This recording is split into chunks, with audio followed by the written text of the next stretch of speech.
What?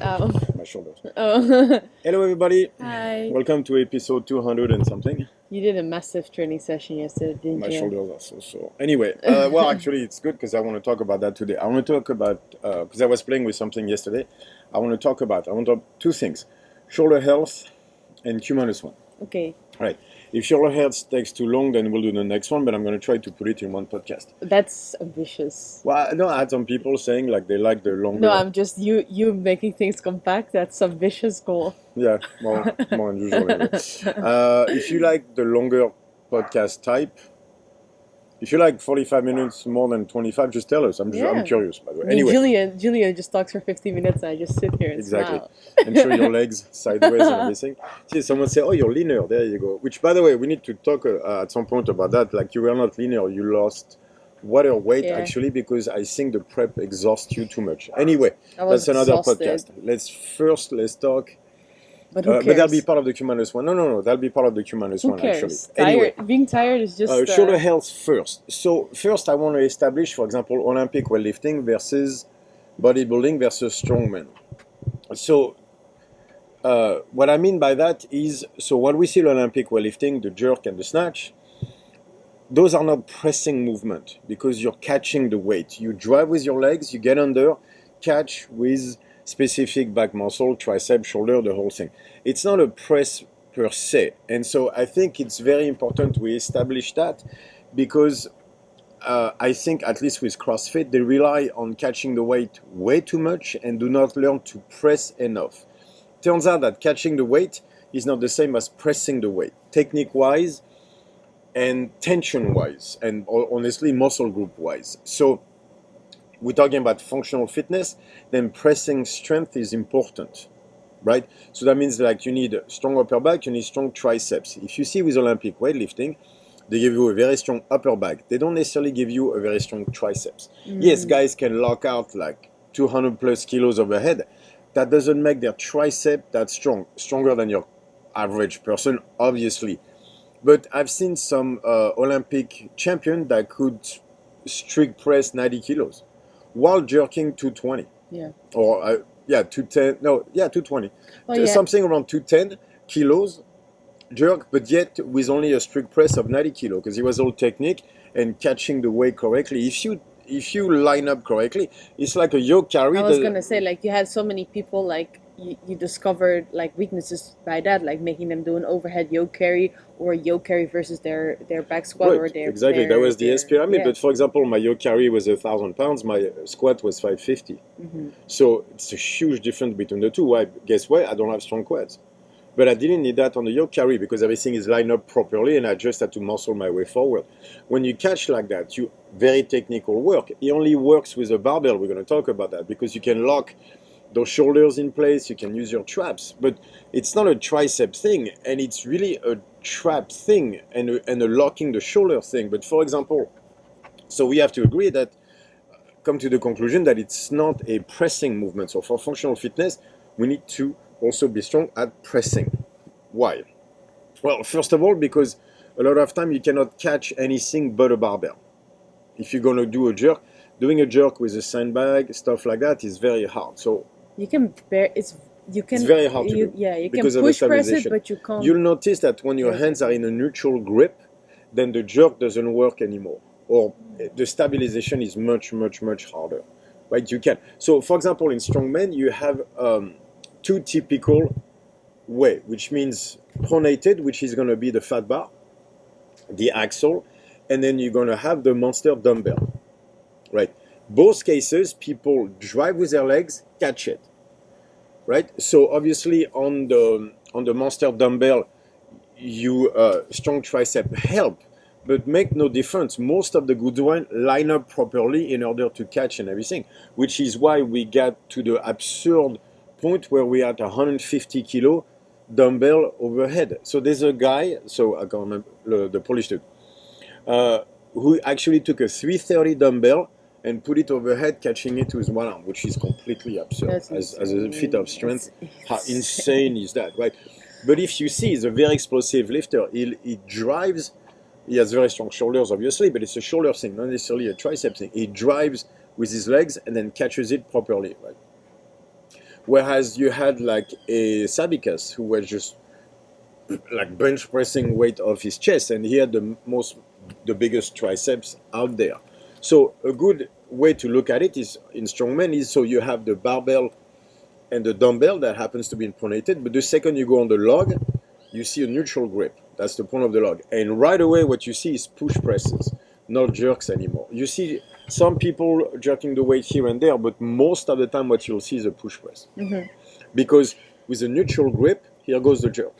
Even the guys that were very good at the jerk have switched to push presses because it's just you can use your triceps. It's just a better way of pressing the weight. So, by the way, the same athletes will switch.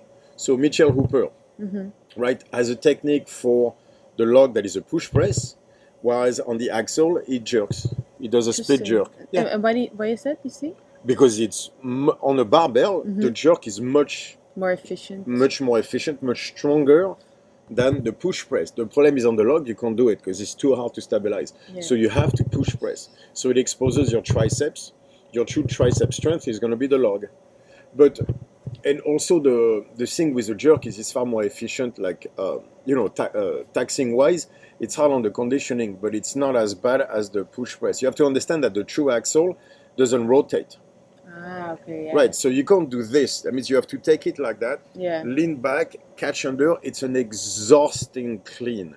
And when you're there, jerking is going to be a lot better than having to push press again. It's taxing your lower back a lot because you're leaning back.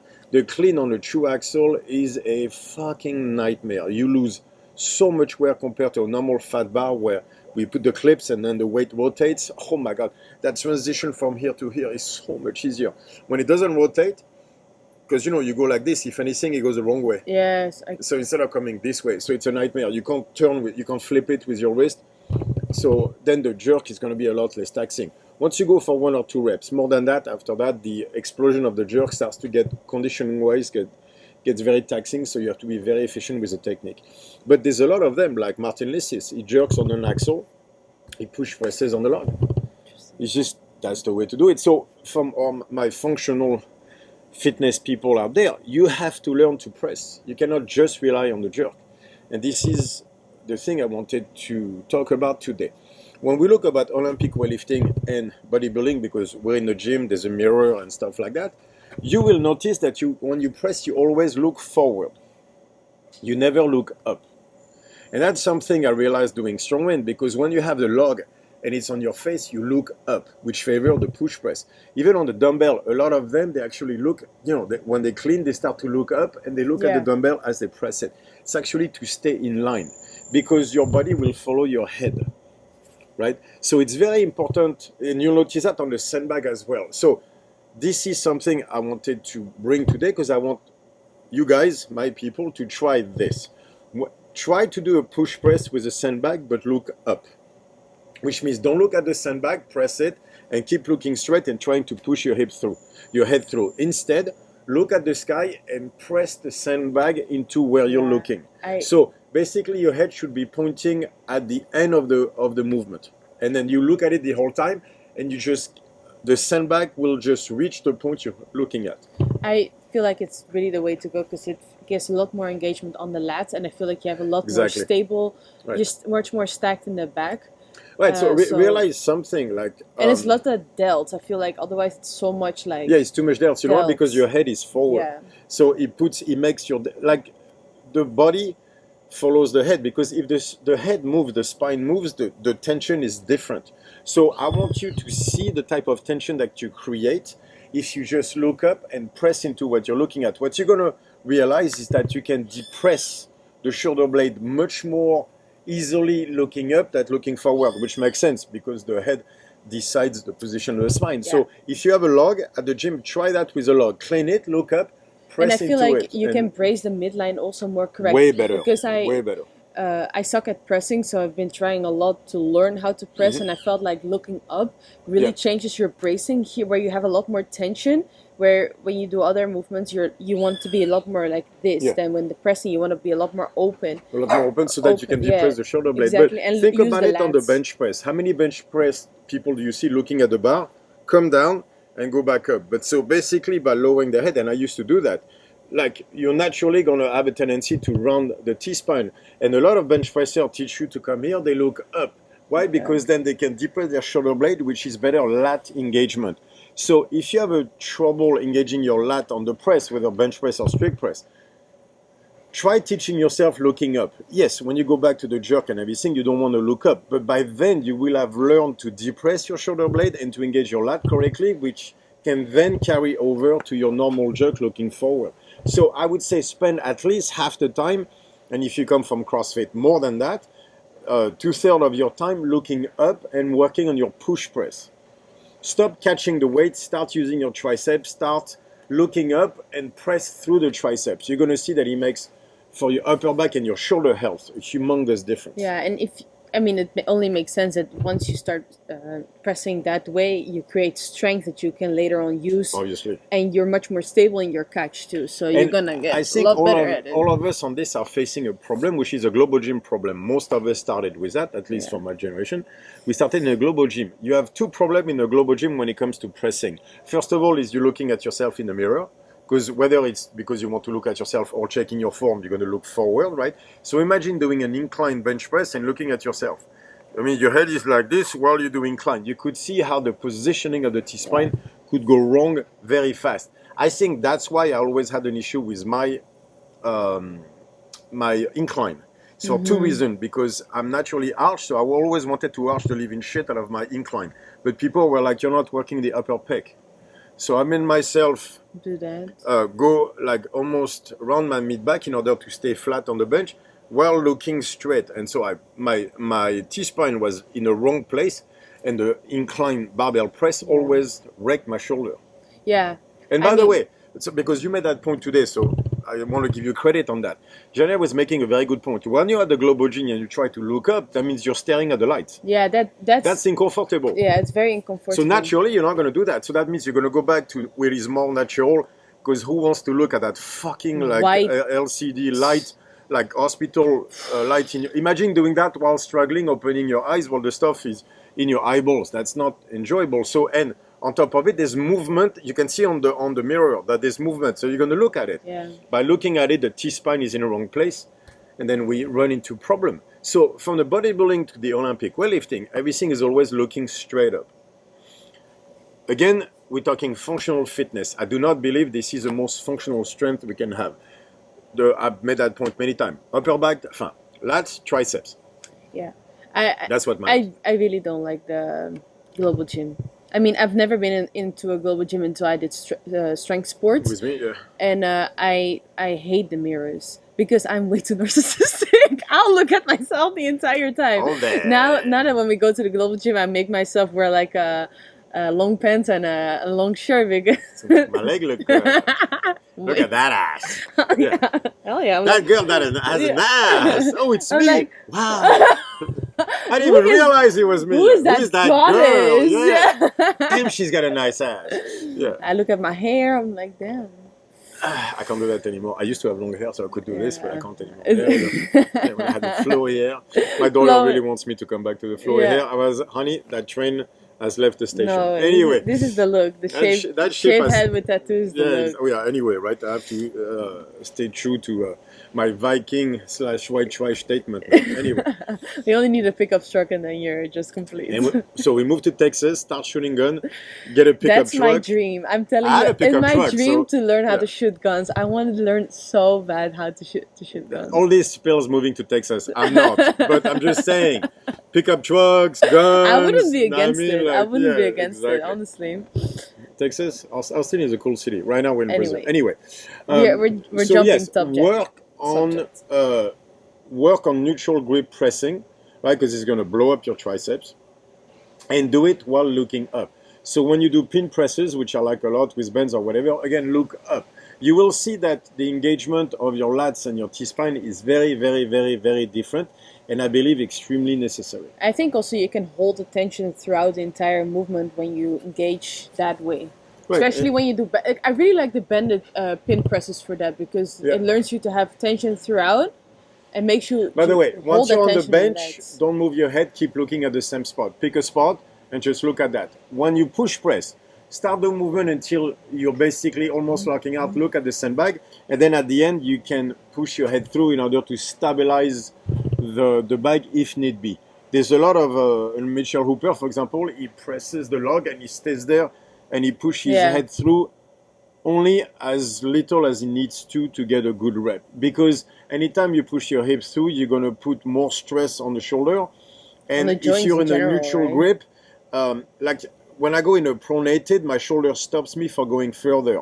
When I go neutral, the arm just goes back further. So if you do that with a heavy log and you have a problem stabilizing, hence the problem with a jerk, is you can put a lot of pressure on your shoulders. So I feel like that in general with lifting, like the way I lock out on a squat and deadlift and bench, the way I have to do in competition, we never really do it because it's so much pressure on your knees, on your hips, we train and your differently. back, and your elbows, because like I felt like the way you lock out in competition is very expensive compared to how you would want to train, right? Right, and actually that's a very good point for CrossFit is, with the form police saying you're cutting reps or you're not pushing your head through or you're not locking out your elbows and everything, is like in competition, yes.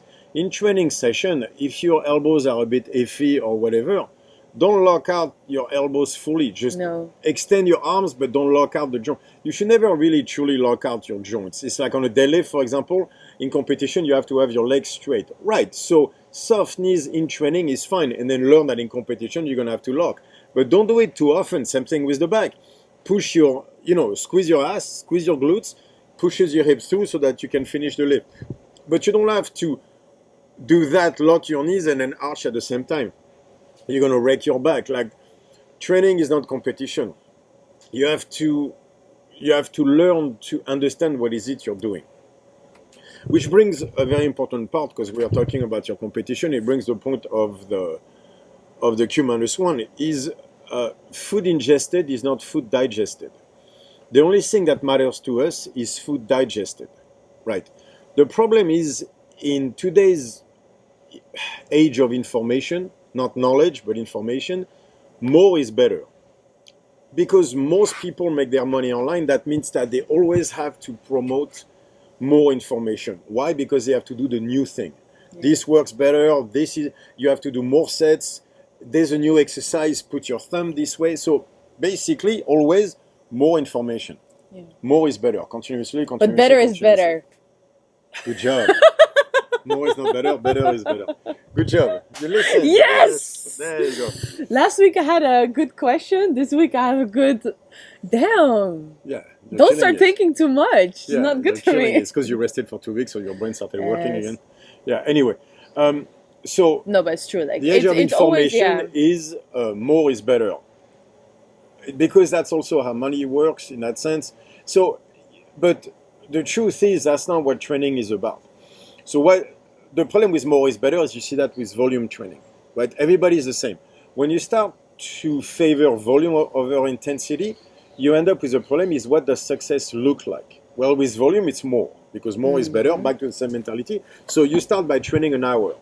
Then you start by training an hour and 50. Then it's an hour and 15. Then it's an hour and a half. Then it's 2 1-hour session. Then it's 2 1 hour and 15-minute session. And then basically you're training 4 hours a day and you're not getting much out of it because without intensity, the body, there's no exposure therapy. The body doesn't have to do anything. So at first, the volume acts as a exposure therapy, but very fast, you will not recover from the volume you're putting on yourself. We see that with runners a lot. They always think they have to run more. Yeah, but that is taxing for your hips, it's taxing for your feet. There are issues with doing more because they affect recovery, which is a huge part of that. I was having a discussion with one of my clients about massages, for example, and he's telling me, I do a massage every week, right? And it's not my field, so I'm just going to give an opinion, not a fact. But the fact is a massage is quite taxing on the body and the nervous system. You see someone digging and all that stuff. You're going to have to recover from that. So me personally, it'd be like once a month and you take 2 days off after the massage because you have to recover from it. But he was like, no, I can do a different part every week and it's not taxing on my nervous system. I disagree. I think it's very taxing on your nervous system. You're just not feeling it. But not feeling it is not the same thing as it not happening. Yeah. And by the way, I'm not an expert with that stuff, so take it with a grain of salt. This is only my opinion. yeah. Personally, massage once a month on the area that are issues, and then take at least 2 days off, if not 3 after that, so that you can recover from what is the body getting beat up. Yeah. I mean, I'm not even close to being an expert to it, but out of experience, I think also like massages and everything, it's also like people don't understand that also there's a risk involved in it, because you release tension out of the muscle, and why do you feel the tension there in the first place? So like I feel like I feel like releasing it also, if you have pain there or whatever, it takes away the chance for you to fix it naturally. I stopped doing it anyway. for like the last 3 years completely. I haven't seen a physio or a massage therapist, which you was doing a lot when you were sprinting. When I was sprinting, I did it also every week, and I think I actually hurt myself doing it. Yeah, because the problem was never the tension. The massage didn't fix the problem, but at the same time, you remove the symptoms, and then you have no reason to fix the problem. I think it's a feedback that your body gives that you're not completely able to listen to if you constantly release it.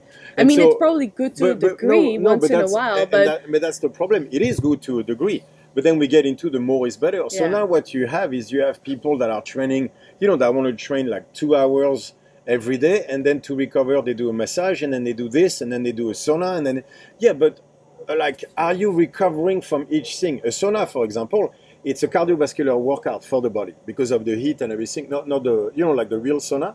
If you do that for 30 minutes, it counts almost as a cardiovascular. Interesting. Yeah, as a low intensity cardiovascular workout for the body because of everything. So that means that it's going to add to the recovery that you have to do. So massage you have to add, sauna you have to add, the training, the hours you spend. Are you recovering from it? And I feel fine does not mean you recovered from it. What does feeling fine mean? Right. So for example, for Janina, we realized one thing. As the competition was getting closer, she had to cut a little bit of weight, and we worked very hard at that, but her weight was not moving. A week after the competition, where she's done nothing for a week, suddenly she's much leaner, at the same body weight. Yeah. At exactly the same body weight, she's much leaner. What happened was she was holding water. So she was in a state of inflammation. Why? Because somewhere we did not favor recovery enough. Yeah. What should we have done? I think, and we're going to implement that, we need a deload week. We need, like, we're going to see every 4 weeks, 5 weeks, 6 weeks, we're going to have to figure out. But we need a deload week. Some people are going to say week where you do nothing. No, because that's not good mentally for Janina. So that's not a good idea. So I don't think it's not good for me. I don't think it's good for the world. It might not be good for me either. So we're not going to do nothing, but let's say we're going to do 70%. So now I don't mean 70% for max weight. I mean, like, she always works herself to like an 80-85% for 4 reps deadlift. Instead of getting to that 85% for 4, we're going to take 70% of that, or stick around the 65% of your 1 rep max, do a set of 4, call it like a true deload weight. And I think also like with the deload, there comes also like a trust I had to gain in myself of like trusting, like, for example, like that I train hard enough, that I don't need to do more and more to get better and stuff like that, but more like be a bit more smart and confident about my own training. And that's the problem with more is better, is you start to lose trust in recovery. Yeah, exactly. You start to miss the point that the point is not the workout that you do. The point is the recovery of the workout that you do, because we train to get better. You don't get better when you work out. You get better when you recover from your workout. Exactly. That's the part I need to rest. Right. To so the point more. is the recovery of your workout to get better. Not, for example, if you train all day, you don't sleep well, you know what happens? Yeah, exactly. You crash and you don't make progress. And if you don't make progress, what is the point of what we're doing? Yeah. I see too many people that have to train 2 hours a day to maintain where they are. Then you're doing something wrong. And most likely, you lack intensity, you lack recovery. Yeah. So recovery, no, it's not necessarily doing nothing. But for example, it's including the deload weeks. It's understanding when. So for example, rope pulls. I have a very heavy session per week. But like today, we're going to go and I'm going to pull very light, again, as a deload, as an active recovery type of thing. I'm a huge believer in active recovery. But the point is, it is useless, it's actually detrimental to do work you cannot recover from. Yeah. Yeah, So definitely. the more is better is very, very dangerous. That's why we need to favor intensity.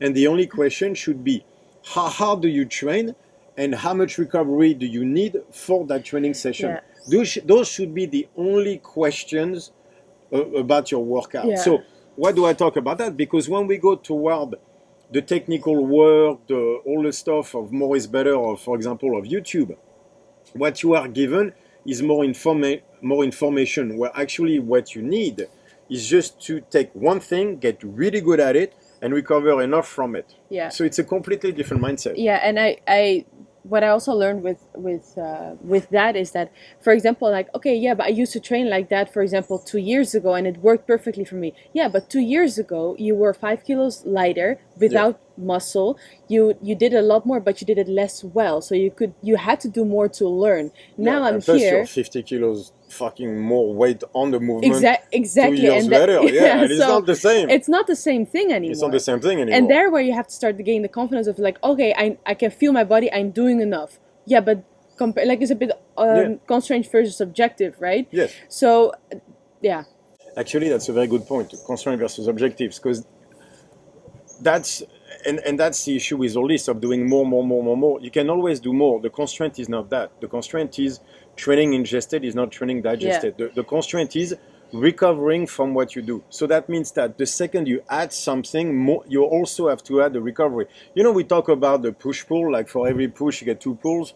All right, so it's the same thing. For everything you add, you need 2 recovery from it. Yeah. And no, you're not being lazy. You're not being a pussy out there and everything. Like, you don't need to add weight. You know what you need? You don't need to add volume. What you need to add is intensity. Yeah. If you feel you have a great workout, everything is stable, right? Train harder. You'll see what happens. Yeah, and that's the point. Always keep the workout at the same volume and train harder.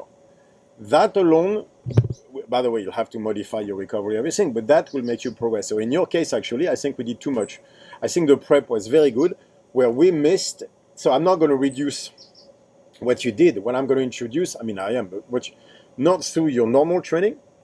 What I'm going to do is I'm going to put a deload week so that your nervous system can recover from being under load all the time. I don't think you were tired physically. I think your nervous system was shot because we did prep back to back and you could never relax, because the last competition you were super enthusiastic. So we went right back into training a week later, which was way too soon. But basically we jumped into new prep. That's true. Yeah, we went from one prep straight into the next one. So first of all, that's dangerous to do. And second of all, we need deload weeks even in prep, because the prep is like 2-3 months anyway. So we need deload weeks. So you have to understand how this works. There's the training for a competition, and there's the training for the competition. Yeah. Those are two different things. Right now, we're in the phase of training for the training. So we're going to build her structure, her base more. But that being said, we're still going to do it with deload weeks so that the nervous system can catch up and recover from it. It's that Nike logo. It's super compensation. Yeah. Beat the shit out of it, let it recover. Beat the shit out of it, let it recover. Exposure therapy.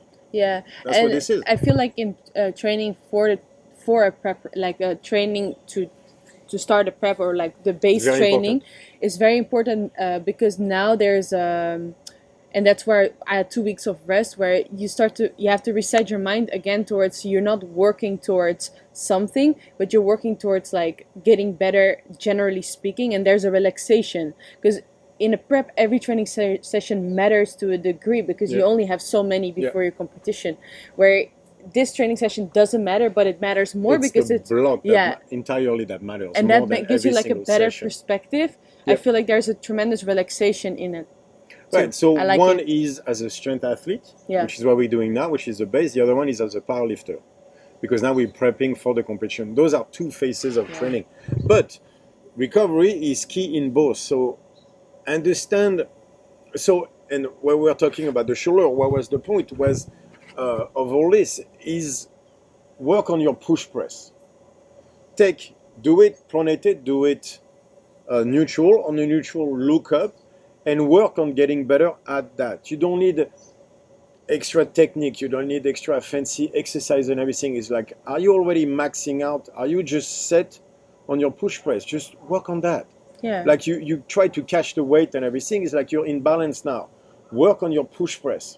Make your upper back, your lats, your triceps stronger through overhead pressing, through overhead yoke carries, through the rope pulls. But work on. You don't need that much stuff. Like we use 10 exercises total, maybe 12.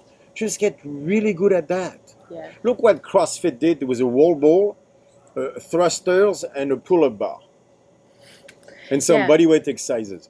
Like, let's be honest.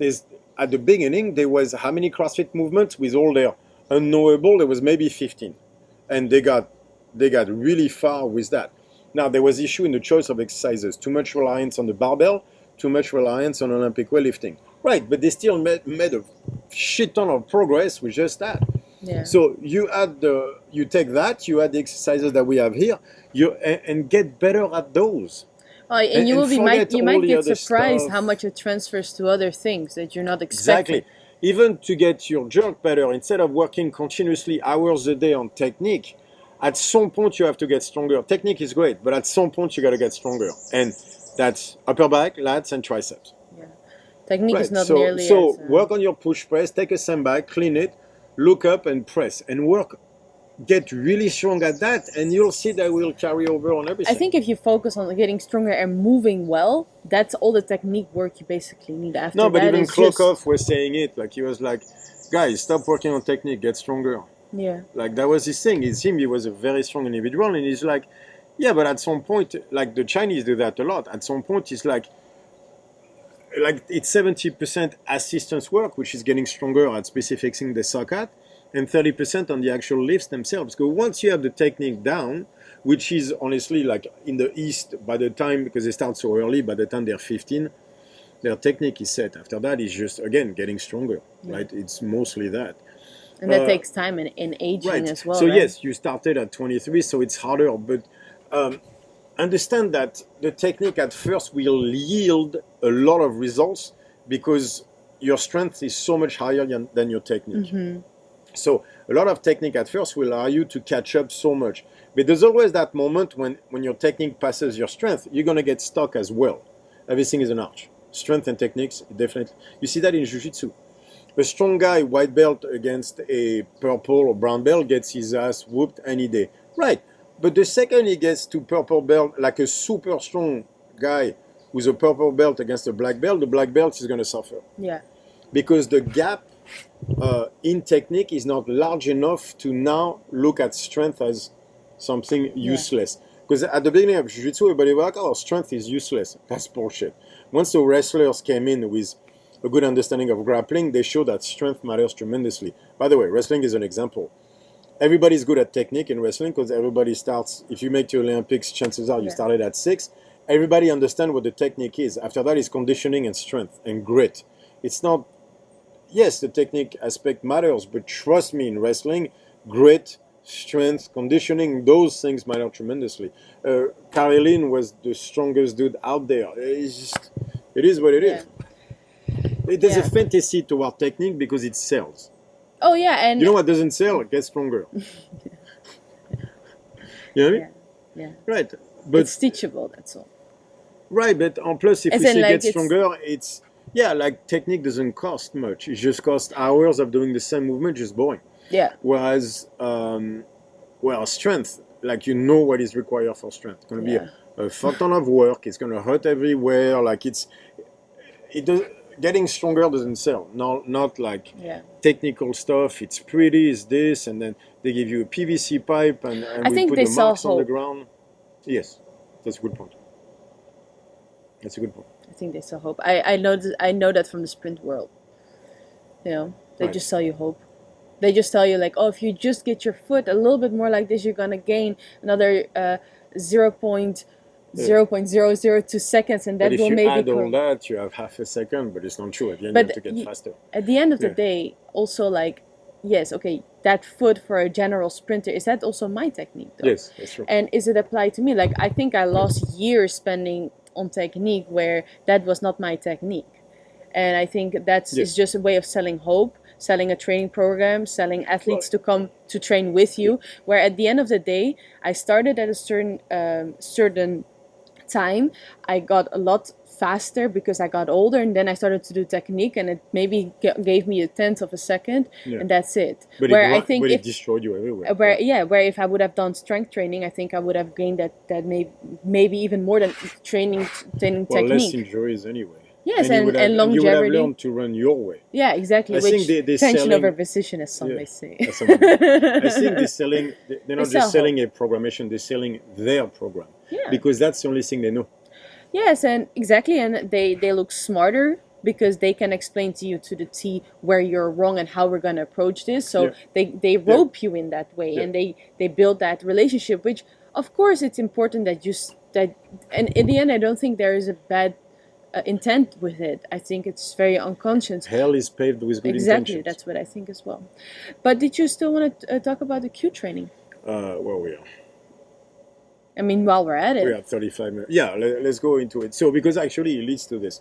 I feel I have to talk about the Q-1 because this is a subject I have to cover a lot all the time, again and again and again. So I'm like, all right, so I believe this is one of the most important things I came up with, believe it or not, after the internal talk. But I don't think it's considered as such. I think most people do it when they don't feel good or do it for 2 weeks and then stop. So I think you're misunderstanding what the point of the Q-1 is. So I'm going to explain again. So Q-1 is not a workout. It's two things. It's in a way, a test, a way of knowing in which state you are in, and also a way to be able, and then to teach you to deal with that. So what do I mean? So Q-1. Q means quit, which means you go on an airdyne, favorite way of doing it, and then you go at a speed when that internal voice that usually tells you to quit starts to get loud. It's like, oh my God, oh my God, oh my God. Like, you're not going to last at that speed 5 minutes. It's whenever the speech starts, right? So, no, I'm not going to tell you this is when your heart rate is there, whatever. This is for you to hear. And that's also the first point of the Q-1. You have to be able to listen to that inside voice and understand what it's telling you. So that's step number one. Once you know when that voice starts talking that this is your stress point, I want you to go right below that. So that's why -1, not -5, just right below that, and stay there. And as you stay in that very uncomfortable physically and mentally situation, right, two things are going to happen. You're going to either want to speed up or slow down. What you cannot take is uncomfortable, stable. Stably uncomfortable, uncomfortably stable. That's like your relationship. That's what you cannot take. And that's why you're bored when you do the Q-1, because you're confusing stable and boring. That's another problem. Right. Is that what you... Yeah, it is. And then that's why what you want is chaos. Just let's look at your life. Just let me tell you that your uncomfortably boring stable is a 20-something younger wife. That's another problem. On the other side of the world, why you have a crazy... I think I'm not stable. Why you are, but I'm just saying, I'm just explaining what stable is in a rational way for you. You work on lactate like you have no business working on, because look at you, you look like you come straight out of like a drug dealer gang. What? I was going with a UFC cage. Oh, okay. Is that how you saw me first? I mean, is that what you were shooting for? It's a big drug dealer. I like it. You are my trash all the way. Jesus Christ. I am not. I come from a very good family. Thank you, sir. And you saw a big drug dealer and you were like, I didn't do say you that. have a pickup truck? That's not what I said. I said that's how they people just heard that. generally see you. As a big drug dealer. I bet that's what you saw. Honey, I saw your loving blue eyes and your knowledgeable speech, and I thought, sure what that's a man. What you saw first. Exactly. Yeah, exactly. You're an intellect. Anyway. Anyhow. That, by the way, just to say, when you say stable, boring, that's what you're describing.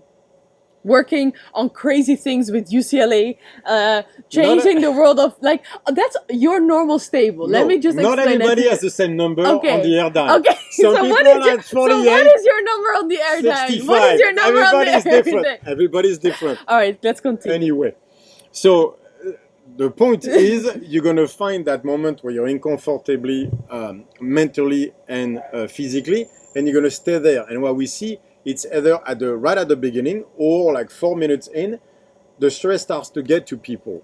When that happens, they will lose their shit in two different ways. They will either say fuck it and speed up and try to kill themselves, or they will slow down. So if you speed up and kill yourself, you're more on the anxiety side. If you slow down and just suddenly don't want to move, you're more on the depression side. So you're going to favor, like let's say 8 times out of 10, you're going to go one way, 2 out of 10, you're going to go the other way. But that also defines you where you are that day. So if you were to do it in the morning, you'll know right away if today is going to be more like an anxious day or more like a depressed day. And also, by staying on the fucking thing, you're going to learn to deal with that state. Because that state might be a lie. So, for example, you showed up at the gym going like, I have no energy today. It's going to be a shitty workout. And then you get a PR. We've all been there. You get an awesome workout and you get a PR. You know why? Because the state you thought you were in was a lie. You were not. You were just being a little bitch that day who didn't want to suck it up. But by going to the weight and putting your mind to it, like you taught yourself to do because that's resilience, you snap out of it and end up with a great workout. Yeah, and I find it interesting because as a slightly, some may call it anxious person, speeding up, I think, what I learned with the Q training is that speeding up and getting to that, like, I'm just fuck it mode is just as much quitting as slowing down. 100%. And it's quitting. It's quitting. Both forms are quitting. You which want the I didn't know. End. Yeah, exactly. No, but you want the thing to end faster. So you're just gonna explode, right? And stop and like, I can't do it. And that's also. But that's quitting. Also what happens when you do the emails. If you're on an anxious state, you have to do email that day. You freak out. You send a bad email. You're done with it. That's what the Q-1 teaches you. It teaches you to stay at a 6. Yeah. Because when you reach that Q-1, it's a 6 or 7. It's not a 10. It's not a 2. It's a 6, 7. And honestly, in life, this is where most of the time you have to stay. Is at a 7. If you're in a fight, a boxing fight, you don't want to go to a 10. You get knocked out. You don't want to go to a 2. You get knocked out. You want to stay 6, 7, which means sharp, but calm. Yeah. Focused. Yeah. Right? You have to learn to focus in an uncomfortable situation. And that's a Q-1. Yeah. And so, go ahead. Yeah, I think the Q-1 has been like, I think it's, like you say, it's one of the best things you come up with. Yeah. It's insane. But as an anxious person, I always thought I was just anxious. But I realized with the Q-1 is that I give up on the other side almost as much, or as a certain percent that is needed to be addressed. No, but it's because I was like, if I'm calm, that means I'm doing well, because usually I react anxious. No, that can also be giving up. Yeah. So it's very interesting to constantly because it be turns aware. out it's not what you feel, it's whether you're giving up or not. Exactly. It's all about resilience, and if you can fucking handle whatever it is coming at you properly. Being uncomfortable for a certain amount of time, not giving up either way. And that comes to the second point of the Q-1 is people do it when they're either anxious or depressed, they get out of it and they stop. And then tell me, it's boring. Yeah, exactly, it's boring. And you know what boredom is? Boredom is a sympathetic reaction that's trying to make you quit. Because up and down doesn't work, so now what the body is going to find is boring. There's a study that I have somewhere that I put a long time ago. Boring is a sympathetic reaction. Boring just means that you are not capable of the level of energy you require for that particular stress. So boring is the same voice that made you quit prior, too high, too low, just at a lesser volume. But if you see boring, let me speed up and make it into a workout, or let me just quit, this shit is useless. I'll go back to it whenever I need. Yeah. Right, that's quitting. So that boring feeling that you can deal with is exactly the same as before. It's just another thing you're going to have to learn to fight. Yeah. And I think maybe it's also, it's difficult because I feel like with quitting of the Q-1, whenever you feel better, there's also that idea that I think, let's say that I had, is that anxiety is curable. There's like an end station. Oh, I feel good now. And it's really easy to be in that feel good state and think that it's cured, in the sense of like that it's over and that's not going to happen again, because that's how you feel when you're on the positive side of things. And then it's really easy to drop into that. And that's what I've learned, is like staying consistent with the things that keep you in that happy mode, because it's consistency that gets you there. And I think that's what it's a protocol. that's what boring is. is just, it's not boring, it's consistent. Yeah. It's stable. And I think honestly today, with the more is better, people do not understand that stable is the point. Yeah. Like stable, consistent is the point. This is how you make progress. This is how you build anything. And I think boredom is simply, I need more. It's the and same on thing the as Q-1, there is no more because you're staying at the same number for 10 minutes because that's the point. The point of the Q-1 is more is not better. There is not more. There's only doing the thing. Yeah. So that's a constraint. You're just doing the thing. 10 minutes, you're done. Regardless, because you've learned to do the thing, to do the thing. There's no any saying in it and then there's this. No. Just do the thing. And just do the thing in today's world, people cannot. Well, it's a protocol. People quit always when they start to look the way they look or feel the way they feel look. Better, they quit. And they forget, because I feel like a year into, for example, the Q training, you forget how miserable you were reacting to certain situations because you're like, oh, it's so easy now. But you forgot how you... Because now you're consistent, now you're stable, so that's when you stop. Exactly. Oh, it's boring. It's not boring. It's stable. And you have to learn to just do the thing. Don't always have emotional thinking in the background. Don't always judge things that you do based on how you feel about them. Oh yeah, but this is boring. I don't care if this is this or that. Just do the thing. It's like strength training. Sometimes you show up at the gym, you just do the thing. Stop making it into like, yes, but I need to find joy, or I feel this way about it, I find it boring, or like, I don't care how you find it.